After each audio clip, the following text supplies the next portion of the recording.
Episode की शुरुआत में हम जुनाव को देखते हैं जो कि कल के जॉब इंटरव्यू के लिए रेज्यूम बना रहा था। तभी चेन्यू वहां पर आती है जो कि उसे अपने रेज्यूम में ग्वान में इनके एक्सपीरियंस को भी मेंशन करने का सजेशन देती है और कल इंटरव्यू में उसके साथ चलने के लिए कहती है। दूसरी तरफ मॉम जिनसी मिसेस शन को मोजोंग नाम का एक गेम खेलने के लिए बुलाती है क्योंकि उन्हें एक प्लेयर कम पड़ रहा था। इसलिए जिनसी उन्हें जबरदस्ती वहां पर ले जाती है जहाँ शेंग और फेंग पहले से ही मौजूद थे। फिर जिनसी यहाँ पर उन्हें रूल्स बताती है कि लूजर को 1 ग्लास बियर खत्म करनी होगी और अगर कोई बीच में वॉशरूम गया तो उसे 3 ग्लास और बियर पीनी पड़ेगी।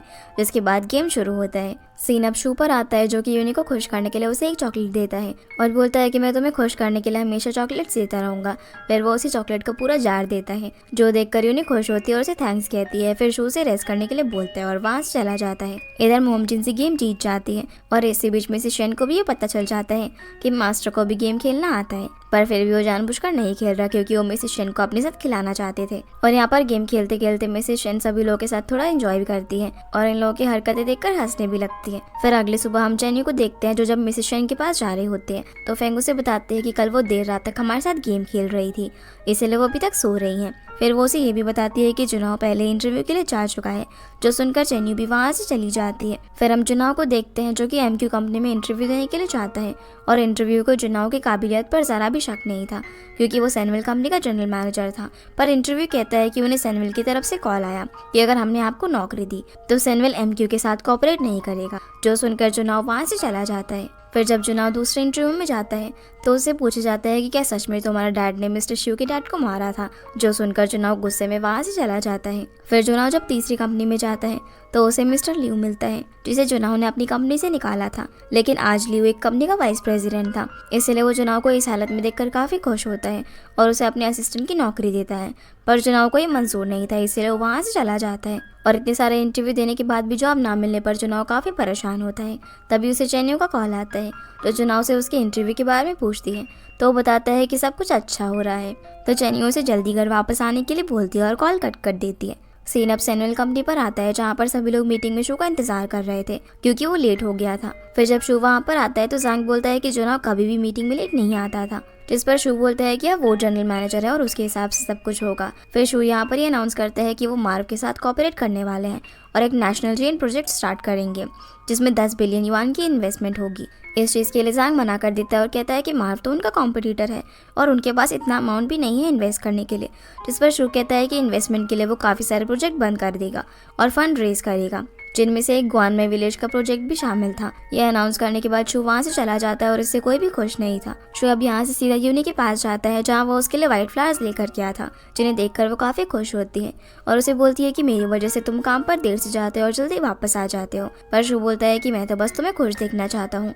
इधर जैंग अपने कैबिन में शू के फैसले से काफी परेशान था, इसलिए वो अपने असिस्टेंट को शू पर नजर रखने के लिए कहता है। इतने में ताइचू वहाँ पर आकर उससे ग्वानमाई प्रोजेक्ट बंद करने का कारण पूछता है, पर जैंग कहता है कि वो शू से बात करेगा, तब तक जीक्यू वेंचर से रिपोर्ट मत करना। रात में हम चेन्यू को देखते हैं जो कि जुनाव को वेट कर रही थी। इतने में जुनाव वहाँ पर आता है जो बताता है कि उसके लायक कोई भी जॉब नहीं मिली, जो सुनकर चेन्यू उसे चेयर अप करती है और बोलती है कि तोंगहाओ ने 0 से स्टार्ट किया था तो तुम भी कर सकते हो। जिसके बाद दोनों डिनर करने के लिए जाते हैं। इधर मिसेस शेन सभी लोगों के साथ गेम खेल रही थी जहाँ पर वो काफी बार जीतती है, इसलिए वो काफी खुश होती है।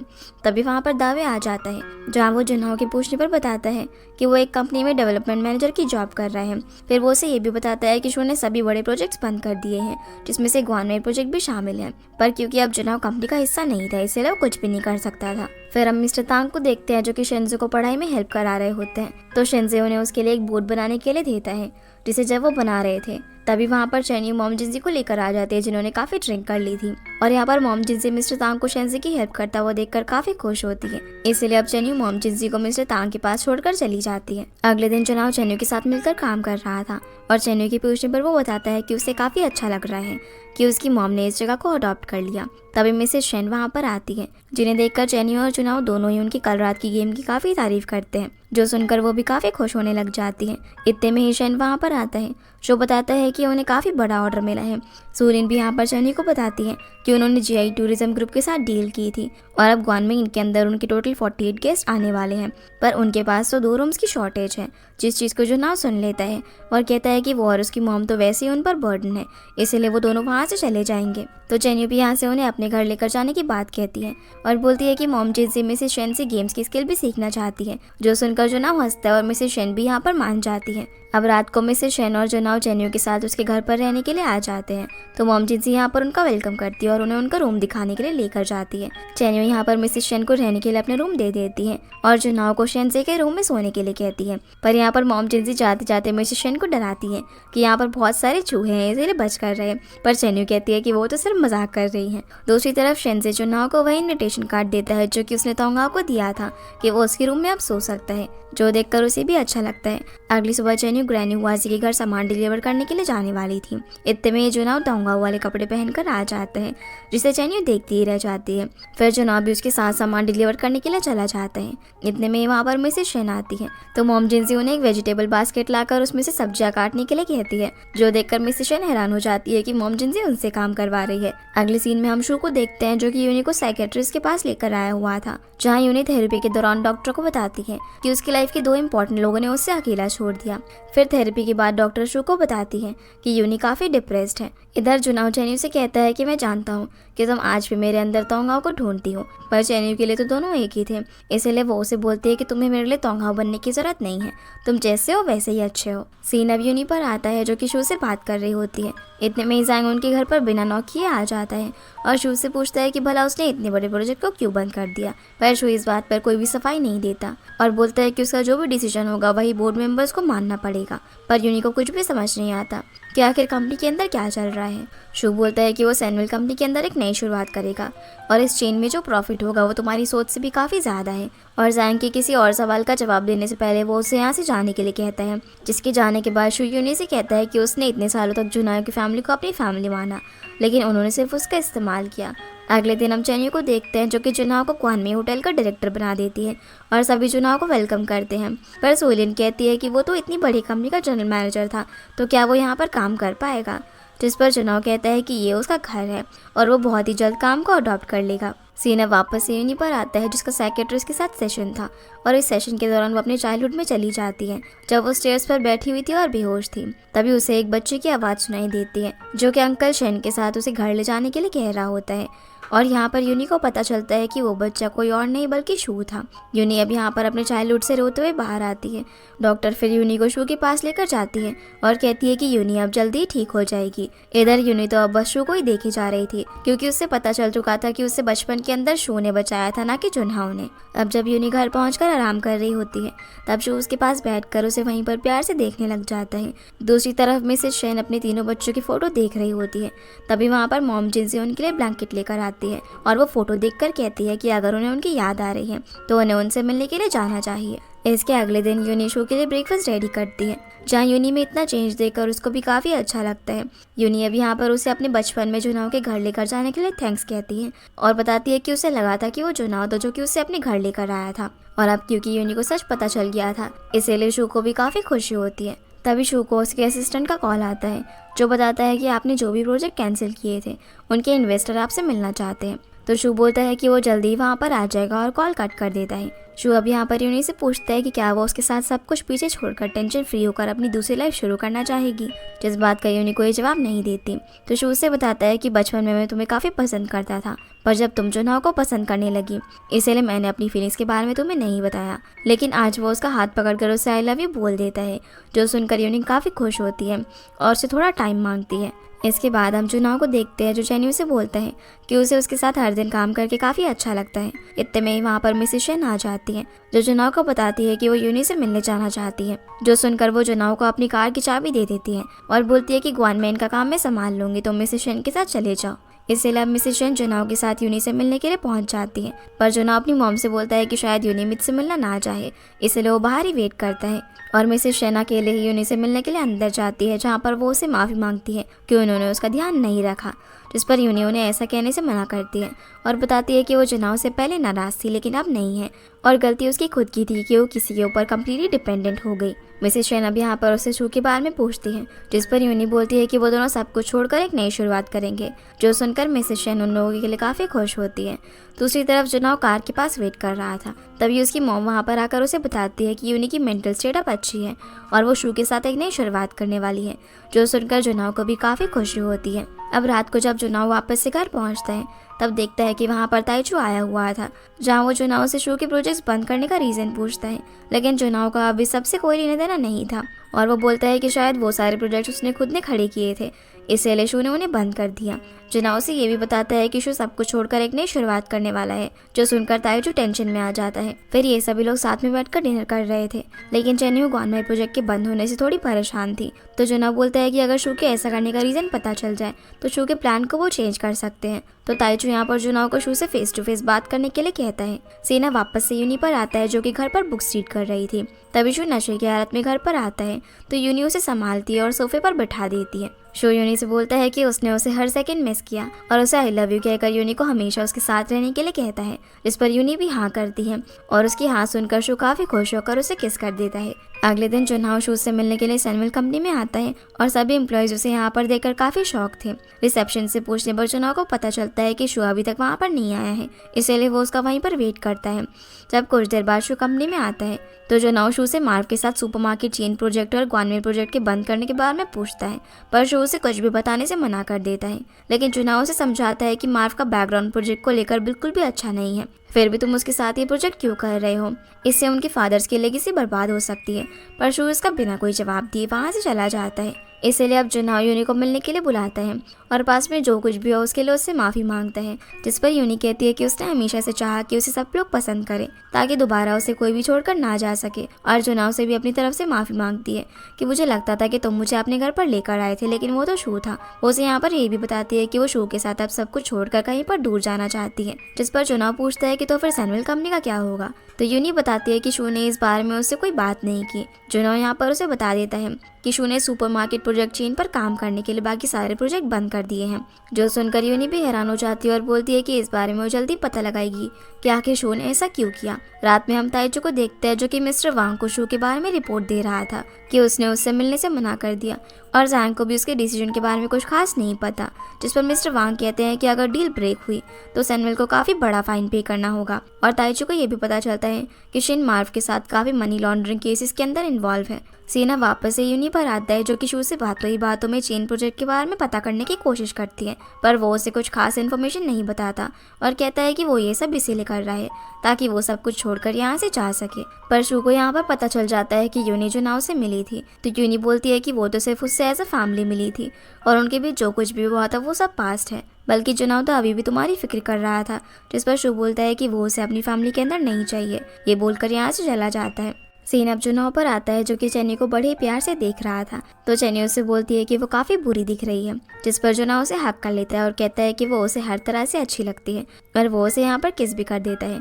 तभी वहाँ पर मिस्टर तांग आते हैं, जिन्हें चेन्नी देख लेती है और घबरा जाती है। पर जुनाव बोलता है कि इसमें घबराने वाली क्या बात है, वो तो सिर्फ अपनी गर्लफ्रेंड को ही तो किस कर रहे हैं, इसीलिए अब चेन्नी उसे किस कर लेती है। इसी बीच मिसेस शेन जिंजी को न्यू डिशेज बनाने सिखा रही थी। तभी वो कुछ सामान लेने के लिए बाहर आती हैं, जहाँ वो इन दोनों को किस करता हुआ देख लेती है और मॉम जिंजी से बोलती है कि ये दोनों एक दूसरे के लिए परफेक्ट मैच नहीं है, लेकिन बन जरूर सकते हैं, जिससे हमें ये पता चलता है कि अब उन्होंने भी चेन्नी को एक्सेप्ट कर लिया है। सेन अब ताइचू पर आता है, जो कि एक हैकर के साथ होता है और वो मार्व के सर्वर हैक करके ताइचू को बताती है कि 10 में से 8 बिलियन युआन तो सारा मनी लॉन्ड्रिंग का ही पैसा है और अगर ये बात बाहर आई तो मार्व जेल में होगा। वो उसे ये भी बताती है कि इसमें शू के साथ साथ शी और लिन भी मिले हुए हैं और ये तीनों इस प्रोजेक्ट के स्टार्ट होने के बाद अपने शेयर्स मार्व को दे देंगे। जो सुनकर ताइचू हैरान होता है और उसे सारी डिटेल्स ले लेता है। इधर जुनाव चेन्यू से कहता है कि तुम्हारी वजह से तोंगा को ये जगह इतनी पसंद आई। तो चेन्यू स्माइल करती है और बोलती है कि तुम मुझे सीधा सीधा आई लव यू भी बोल सकते हो। जिसके बाद जुनाव उसे फिर से किस कर लेता है, पर तभी वहाँ पर ताइचू आता है, जो कि इन्हें यहाँ पर सारी डिटेल्स बताता है जो कि उसे उस हैकर से मिली थी। और जुनाव को अब यहाँ पर शू का एग्जिट प्लान समझ में आ जाता है कि वो सब कुछ खत्म करके निकलना चाहता है। जुनाव से बोलता है कि शू अब यहाँ पर सिर्फ यूनी की बात मानेगा, इसीलिए वो उससे बात करेगा। अगले दिन मिसेस शेन यूनी को बताती है कि शू अपने सारे शेयर्स मार्व को बेचने वाला है। जो सुनकर यूनी काफ़ी शॉक हो जाती है और इस बात पर यकीन ही नहीं करती, इसलिए जुनाव उसे सारी डिटेल्स सिखाता है और शू को ये सब करने से रोकने के लिए कहता है। इसी बीच उसे शू का कॉल आता है जो उससे पूछता है कि इस कंट्री को छोड़ने के बाद क्या वो मेलबर्न चलेगी, और वो उसे यहाँ पर उनके नए विला की फोटो भी भेजता है, जिससे बात करके यूनी कॉल कट कर देती है। फिर रात में जुनहो और उसकी मॉम वापस आते हैं, जहाँ वो देखते हैं कि दावे अपने साथ किसी को उनसे मिलवाने के लिए लाया हुआ था। दावे बताता है कि ये जियांग है जिन्होंने उस ब्लास्ट के अंदर सरवाइव किया था, जो सुनकर जुनहो हैरान हो जाता है क्योंकि उसे अभी तक यही लग रहा था कि उस ब्लास्ट के अंदर शू ने ही सर्वाइव किया था। जियांग यहाँ पर जुनहो को बताता है कि तुम्हारे डैड ने शू को डैड को बोट गिफ्ट की थी जिसका मैं कैप्टन था, लेकिन कुछ दिन पहले जब उसने शेन फैमिली की न्यूज़ टीवी पर देखी तो उसे सबके सामने आना ही पड़ा। दूसरी तरफ हम यूनी और शू को देखते हैं, जहाँ पर यूनी उससे प्रॉमिस करने के लिए कहती है कि वो जो कुछ भी पूछेगी उसका वो सच सच जवाब देगा। तो शू बोलता है कि तुम फिर से उन लोगों की साइड ले रही हो, पर यूनी कहती है कि जुनहो के डैड ने जो कुछ भी किया तुम उसकी सज़ा मॉम और जुनहो को नहीं दे सकते। जिस पर शू कहता है कि उसने उनकी कितने सालों से मदद की, पर उन्होंने उसके लिए क्या किया। यूनी यहाँ पर उसे समझाने की कोशिश करती है कि उन तीनों को ही एक जैसा प्यार मिला, पर शू इस बात से इनकार कर देता है। सीन अब दोबारा जुनहो पर आता है जो जियांग को थैंक्स कहता है उन्हें इतनी ज़रूरी बात बताने के लिए, और ये क्या बात थी हमें आगे पता चलेगा। जिसके बाद वो वहाँ से चला जाता है। मिसेस शेन कहती है कि उन्हें पूरे यकीन था कि जुनहो के डैड ऐसा कुछ भी नहीं कर सकते, इसीलिए दावे भी युआन शू से दोबारा मिलकर सब कुछ क्लियर करने के लिए कहता है। इधर यूनी शू से बोलती है कि वो उसे पैसा मनी लॉन्ड्रिंग में फंसाते हुए नहीं देखना चाहती, लेकिन शू बोलता है कि मार्व के खिलाफ कोई भी प्रूफ नहीं है और बोलता है कि सैमुअल के अंत के साथ ही उनकी जिंदगी की नई शुरुआत होगी, जिससे हम लोग समझ पाते हैं कि वो सिर्फ सैमुअल कंपनी को बर्बाद करना चाहता है क्योंकि जुनहो के डैड ने इस कंपनी के लिए उसके डैड को मरवा दिया था। अगले दिन दावे और जुनहो युआन शू के घर पर उससे मिलने के लिए जाते हैं, लेकिन वहाँ पर पहले से ही लेन और शियो मौजूद थे, जिनसे युआन गैम्बलिंग के लिए और पैसे मांगता है, और उनकी बातों से हमें पता चलता है कि लिन और शियो ने युआन को पैसे दिए थे ताकि वो शू को जुनहो के खिलाफ भड़का सके, और वो बोट के अंदर बॉम्ब रखने वाली उसने झूठी कहानी बनाई थी, जिनकी ये बातें जुनहो और दावे बाहर से सुन लेते हैं। फिर जब लिन और शियो यहाँ से बाहर जाते हैं तो जुनहो युआन शू से मिलने के लिए चाहता है और उसे सब कुछ सच बताने के लिए कहता है, पर वो अभी भी यही बोल रहा था कि उसने उस बोट के अंदर ब्लास्ट किया था। उसी वक्त जुनहो को जैंग का कॉल आता है और यहाँ पर मौका देखकर युआन वहाँ से भाग जाता है, जिसके पीछे पीछे जुनहो और दावे भी भागते हैं, लेकिन युआन कहीं पर छुपकर मिस्टर शियो को सारी बातें बताता है कि जुनहो को शायद सच पता चल गया है और अगर वो इस बात को राजी रखना चाहते हैं तो उन्हें उसके अकाउंट में और पैसे भेजने होंगे। फिर जुनहो जैंग से मिलने के लिए चाहता है, जहाँ पर जैंग उसे बताता है कि उसे सैमुअल को बर्बाद कर रहा है, तो जुनहो यहाँ पर उसे शेयर्स बेचने वाली बात बताता है, जो सुनकर जैंग हैरान हो जाता है। दूसरी ओर शू मार्व को शेयर ट्रांसफर करने का कॉन्ट्रैक्ट रेडी करने के लिए कहता है और ये बात ताइचू को उसकी हैकर बताकर सारी डिटेल्स भी फॉरवर्ड कर देती है। सीना वापस से जैंग पर आता है जो जुनहो से माफ़ी मांगता है कि उसने लिन और शू पर भरोसा करके वो रिकॉर्डिंग रिवील करी थी जो कि उसके फादर ने रिकॉर्ड की थी, क्योंकि वो बस जनरल मैनेजर की पोस्ट चाहता था, लेकिन शू ऐसा कुछ करेगा उसे बिल्कुल भी उम्मीद नहीं थी। जुनहो वहाँ पर जियांग और युआन को आमने सामने लाने की बात करता है ताकि सारी सच्चाई सामने आ सके। फिर ताइचू जुनहो को बता देता है कि कल शू अपने शेयर मार्व को ट्रांसफर करने वाला है, जो सुनकर जुनहो और जैंग दोनों ही काफ़ी टेंशन में आ जाते हैं, क्योंकि अगर ऐसा हुआ तो सैमुअल कंपनी बर्बाद हो जाएगी। सीन अब लिन और शू पर आता है, जहाँ वो जुनहो के सच बताने से पहले शू के पास चले जाते हैं और उसे कहते हैं कि जुनहो युआन से झूठ बुलवा रहा है ताकि वो तुम्हारा भरोसा जीत सके, इसलिए तुम उसके झांसे में मत आना। अगले दिन हम दावे को देखते हैं जो कि युआन के घर पर ही उसके आने का इंतजार कर रहा था। तभी उसे जुनहो का कॉल आता है जो कि उसे जियांग को अपने साथ लेकर आने के लिए कहता है। इधर चेन्नई युआन के ना मिलने पर काफी परेशान हो रही थी और वो जुनहो के साथ चलने की बात कहती है, पर वो उसे मना कर देता है और उसका इंतजार करने के लिए कहता है। दूसरी तरफ यूनी शू को तैयार कर रही थी, जहाँ पर वो उसे जाने से रोकती है, पर इतने में शू को वॉइस मैसेज आता है जो कि मिस्टर शिन का था, जो उसे बोलते हैं कि मैं तुम्हारा क्लब में वेट कर रहा हूँ, इसीलिए शू वहाँ से चला जाता है। फिर हमें क्लब के बाहर का सीन दिखाया जाता है जहाँ पर जुनहो दावे और जियांग का वेट कर रहा था। कुछ देर बाद शू वहाँ पर यूनी के साथ आ जाता है, जिसे देखकर जुनहो शू को जियांग का सच सुनने के लिए कहता है, तो वो उसे यहाँ पर सच बताने लग जाता है कि कैसे चेयरमैन शूजिन गुस्से में कंट्रोल रूम में आए थे और वो उसे स्टीयरिंग व्हील लेकर याच को काफी तेज चलाने लगे थे। अब इससे पहले कि वो उन्हें संभालता, बोट एक बड़े से पत्थर से जाकर टकरा जाती है और ऑयल लीक होने की वजह से वहाँ पर एक्सप्लोजन हो जाता है, जिसके अंदर उसके फेस का एक पार्ट जल गया था, जिससे हमें पता चलता है कि ये सिर्फ एक एक्सीडेंट था, ना कि कोई साजिश। पर शू इसकी बातों पर यकीन नहीं करता क्योंकि लिन और शू ने उसे पहले ही भड़का दिया था और कॉन्ट्रैक्ट साइन करने के लिए जाने लगता है। जुनहो यहाँ पर उसे रोकता है और ऐसा करने से मना करता है, लेकिन शू किसी की भी नहीं सुनता और वहाँ से अंदर चला जाता है। अंदर मार्व उसे उस डील के लिए चेयर्स करते हैं, जिसके बाद एक पर्सनल शेयर ट्रांसफर का एग्रीमेंट लेकर आता है और मार्व उसे साइन करने के लिए कहता है, लेकिन शू ये साइन करने से पहले रुक जाता है। फिर हम जैंग और ताइचू को देखते हैं जो कि युआन के साथ वहाँ पर आ जाते हैं। अब सभी अंदर जाने लगते हैं ताकि शू को सच्चाई पता लग सके, लेकिन गार्ड्स उन्हें अंदर जाने से रोकते हैं, जिसके बाद जुनहो और बाकी सभी उन गार्ड्स को काफी बुरी तरह से मारते हैं और शू के पास पहुंच जाते हैं। जहाँ युआन शू को सारी सच्चाई बता देता है कि कैसे मिस्टर शियोरलिन ने उसे झूठ बोलने के लिए कहा था, और सच तो ये है कि उसने उस दिन याच को हाथ तक नहीं लगाया था, तो बॉम्ब लगाना तो दूर की बात है, बल्कि उसकी गैम्बलिंग की आदत की वजह से जुनाओ के डैड ने उसे काम से निकाल दिया था, और क्योंकि शियोरलिन ने उसे पैसों का लालच दिया था इसीलिए उसने उसे झूठ कहा। पर लिन और शियो यहाँ पर बोलते हैं कि ये झूठ बोल रहा है, जिस पर युआन बताते हैं कि कैसे इन दोनों ने उसे मारने के लिए गुंडे भेजे थे, इसलिए वो जैंग के पास अपनी जान बचाने के लिए गया। यहाँ पर युआन प्रूफ के लिए सभी लोगों को अपनी और शिन के बीच की हुई की वॉइस रिकॉर्डिंग सुनाता है, जिससे सभी लोगों को यकीन हो जाता है कि वो सच बोल रहा है, जो सुनकर मार्व शियोरलिन को बाहर निकाल देता है और जुनाओ, जैंग और ताइचू शू को ये कॉन्ट्रैक्ट साइन करने से मना करते हैं। लेकिन मार्व यहाँ पर शू को गन पॉइंट पर साइन करने के लिए कहता है और उसके गार्ड्स भी वहाँ पर आकर सभी लोगों को घेर लेते हैं, इसलिए कोई कुछ भी नहीं कर पाता। दूसरी तरफ चेन्नई जुनाओ के लिए काफी परेशान हो रही थी, वो उसे कॉल भी करती है, लेकिन मार्व ने सभी लोगों के फोन अपने पास रख लिए थे, इसलिए कोई भी फोन पिक नहीं कर पाता। जिस बात से परेशान होकर चेन्नई जुनाओ के पास जाने के लिए वहाँ से निकल जाती है। सीन अब शू पर आता है जो कि साइन करने ही वाला था, लेकिन जुनाओ से दोबारा रोकता है, जिस वजह से गुस्से में आकर शू जुनाओ को कॉलर पकड़ लेता है और उसे ऑर्डर देने से मना करता है। ताइचू और जैंग भी उसे समझाते हैं, पर शू उन पर भी गुस्सा करके उसे इन सब की चाल बताता है, और शू को सबके सामने गुस्सा उतारते हुए देखकर मार्व काफी खुश होता है। यूनी भी यहाँ पर शू को समझाने की कोशिश करती है, तो शू मार्व को यहाँ पर इन सभी लोगों को बाहर निकालने के लिए कहता है। इसी बीच हम चेन्नई को देखते हैं जो कि बिल्डिंग की एंट्रेंस पर पहुंच चुकी थी, लेकिन वहाँ पर काफी गार्ड्स खड़े हुए थे। इतने में वहाँ पर एक डिलीवरी बॉय मार्व का ऑर्डर डिलीवर करने के लिए आता है, तो चेन्नई उसे रोककर उससे ऑर्डर ले लेती है। वहीं शू को देखकर मार्व उसके लिए क्लैप करता है और उसे बेस्ट एक्टर बताता है, क्योंकि वो यहाँ पर उसकी चाल को समझ गया था कि वो इन सभी को सेफली यहाँ से बाहर निकलवाना चाहता है। पर मार्व उस पर गन पॉइंट कर देता है और उसे साइन करने के लिए कहता है, इसलिए शू साइन करने वाला था ताकि वो सबको बचा सके। पर इतने में चेन्नई वहाँ पर पिज्जा डिलीवरी गाय के कपड़े पहनकर आ जाती है, जो देखकर सभी लोग हैरान रह जाते हैं। फिर चेन्नई पिज्जा देने के बहाने मार्व के पास आकर उस गन को गिरा देती है, तो जुनाओ मौका देखकर उस गन को उठाता है और मार्व को गन पॉइंट पर ले लेता है। वो उससे बताता है कि उसके पास तुम्हारे खिलाफ काफी एविडेंस है, क्योंकि ताइचू के हैकर फ्रेंड ने उसके खिलाफ काफी सारे एविडेंसेस कलेक्ट कर लिए थे। जुनाओ से बताता है कि उसने ये सारे प्रूफ्स पुलिस को दे दिए हैं और वो लोग भी जल्दी ही यहाँ पर आते ही होंगे। पर इतने में ही एक गार्ड चेन्नई को पकड़ लेता है और जुनाओ को गन ड्रॉप करने के लिए कहता है, इसीलिए मजबूरी में उसे गन मार्व को देनी पड़ती है और अब मार्व उसे गन पॉइंट पर ले लेता है, जहाँ जुनाओ को गन पॉइंट पर देखकर चेन्नई गार्ड का हाथ काट लेती है और टेबल पर रखे हुए शो पीस से मार्व के सर पर हमला कर देती है। लेकिन एक गार्ड चेन्नई को नीचे गिरा देता है, जिसकी वजह से उसके सर में चोट लग जाती है और वहीं पर बेहोश हो जाती है। इसी बीच मौका पाकर शू गन अपने हाथ में ले लेता है और इतने में ही वहाँ पर पुलिस भी आ जाती है।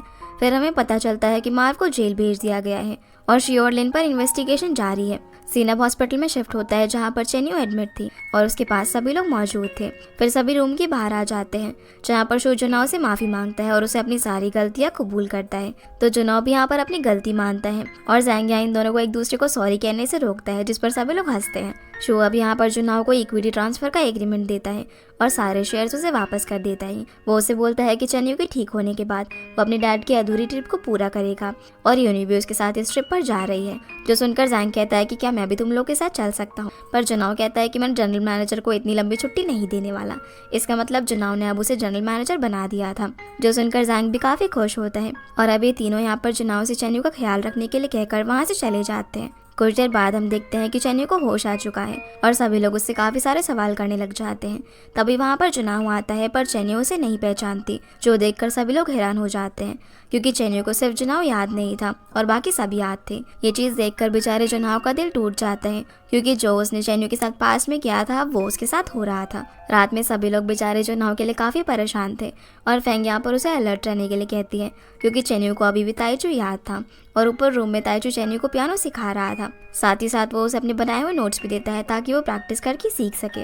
इधर मॉम जिनसी बोलती है कि वो तो हमेशा से ही ताइचू को चाहती थी, जो सुनकर जुनाओ मायूस हो जाता है। तो मिसेस शेन जिनसी को बोलती है कि अब तुम पार्टी नहीं बदल सकती, क्योंकि तुमने पहले ही मुझसे ब्रेसलेट ले लिया है, और दोनों के बीच में यहाँ पर फनी बहस होने लग जाती है। दूसरी तरफ रूम में ताइचू चेन्नई को खुद को थोड़ा सा टाइम देने के लिए कहता है ताकि वो रोज इतना काम ना करे और वहाँ से चले जाता है। बाहर जुनाओ ताइचू से पूछता है कि वो कहाँ जा रहा है, जिस पर ताइचू जवाब देता है कि अगर वो वादा करे कि वो चेन्नई का ख्याल अच्छे से रखेगा तो वो कभी भी वापस नहीं आएगा। तो तो जुनाओ उसे प्रॉमिस करता है और ताइचू वहाँ से चला जाता है। दूसरी तरफ यूनी शू के साथ शाओ का गिटार सुनती है और दोनों साथ में काफी प्यारा मोमेंट शेयर करते हैं। फिर परफॉर्मेंस के बाद यूनी शाओ को उसके बुरे वक्त में साथ रहने के लिए थैंक्स कहती है। सीना वापस से चेन्यू पर आता है जो कि शेंजी को पढ़ाई पर फोकस करने के लिए कहती है और साथ ही यहाँ पर वो उसे कुछ ऐसी बात बोलती है जो कि उसे सिर्फ जुनाओ ने कही थी, जो बात वो सुन लेता है। अगले दिन हम मिसेस शेन और शू को देखते हैं जहाँ पर वो बताता है कि वो यूनी के साथ नॉर्वे जाने वाला है। शू को यूनी के साथ खुश देखकर वो काफी इमोशनल हो जाती है और शू भी यहाँ पर उन्हें मॉम कहकर अपनी गलतियों की माफी मांगता है। फिर दोनों रोने लग जाते हैं। इधर जुनाओ चेन्यू का हाथ पकड़कर उसे डेविल फॉरेस्ट लेकर जा रहा था ताकि वो चेन्यू की खोई हुई मेमोरी वापस ला सके, जिस पर चेन्यू बोलती है कि वो अपने पैर दोबारा नहीं तोड़वाना चाहती और यहाँ पर चेन्यू का झूठ पकड़ा जाता है कि वो जुनाओ को भूलने का सिर्फ नाटक कर रही थी। फिर जुनाओ यहाँ पर उसे किस कर देता है और हमें यहाँ से 6 महीने बाद का सीन दिखाया जाता है जहाँ आज जुनाओ और चेन्यू की शादी है, जिसके लिए वहाँ पर काफी सारे गेस्ट आते हैं और उनका वेलकम मॉम जिंजी और मिसेस शेन करती है। इधर चेन्यू अपनी ड्रेस पहनकर रेडी थी और वो काफी प्यारी लग रही थी। इतने में ही सूलिन चेन्यू को दादाओं की वेबसाइट पर पोस्ट दिखाती है जिसमें ताइचू ने उसकी फोटो को पोस्ट किया था, जो देखकर चेन्यू काफी खुश होती है और वेडिंग अटेंड करने के लिए यूनी और शू भी काफी टाइम बाद वापस आ जाते हैं, जिन्हें देखकर सभी काफी खुश होते हैं। यूनी यहाँ पर बताती है कि शू और उसने लास वेगस के अंदर शादी कर ली थी, जो सुनकर मिसेस शेन उन्हें कांग्रेचुलेट करती है और शू को यूनी का ध्यान अच्छे से रखने को बोलती है। वहीं चेन्यू जब रेडी हो रही थी तभी वहाँ पर यूनी आ जाती है, जिसे देखकर चेन्यू काफी खुश होती है और यहाँ पर दोनों एक दूसरे को गले लगाकर कांग्रेचुलेट करते हैं। वहीं बेचारा जुनाओ काफी परेशान हो रहा था, पर इतने में शू वहाँ पर आ जाता है, जिसे देखकर जुनाओ गले लगा लेता है। तो शू यहाँ पर उसे अपनी रिंग दिखाता है और बताता है कि उसने यूनी से शादी कर ली, जो सुनकर जुनाओ से कांग्रेचुलेट करता है और दावे से अपनी एंगेजमेंट रिंग मांगता है, लेकिन दावे वो रिंग अपनी दूसरी आउटफिट के अंदर छोड़ आया था। उसी वक्त जांग भी वहाँ पर आ जाता है, जो ये देखकर काफी हंसने लगता है और दावे को किसी और से रिंग बोरो कर लाने के लिए कहता है और शू और जांग यहाँ पर काफी मजे ले रहे होते हैं क्योंकि जुनाओ के पास शादी करने के लिए एंगेजमेंट रिंग ही नहीं थी, जिन्हें इस तरह हंसते हुए देखकर जुनाओ भी परेशान हो जाता है। इधर बेचारा दावे सभी लोगों से रिंग मांगने लगता है, लेकिन कोई भी उसे रिंग नहीं दे रहा था और यहाँ पर ये बात जानकर सभी लोग हैरान हो जाते हैं कि जुनाओ के पास शादी करने के लिए रिंग ही नहीं है। दावे की नजर यहाँ पर मिसेस शेन की रिंग पर पड़ती है, लेकिन उसे उनसे रिंग मांगने का मौका नहीं मिल पाता।